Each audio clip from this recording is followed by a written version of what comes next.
Di una prestigiosa scuola a Castelfranco Veneto nel Trevigiano per Red Canzian e Robby Facchinetti, un sogno che si realizza.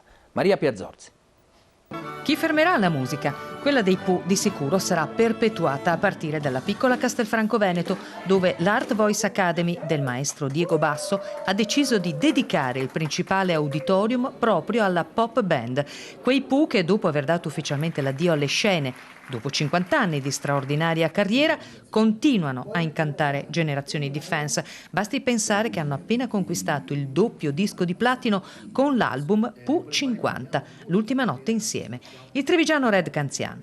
Credo che ai ragazzi sia arrivata comunque la sensazione di qualcuno che è felice del mestiere che ha scelto, del mestiere nel quale è cresciuto e del mestiere che continua a sognare di fare. Una conversazione con gli allievi, il taglio del nastro, un luogo fisico per fare musica di qualità. Per Robby Facchinetti un desiderio che diventa realtà. Questo credo che sia veramente un bel modo per dare continuità alla nostra storia, alla nostra musica e allora questo sogno, questo mio sogno e questo nostro sogno si sta realizzando.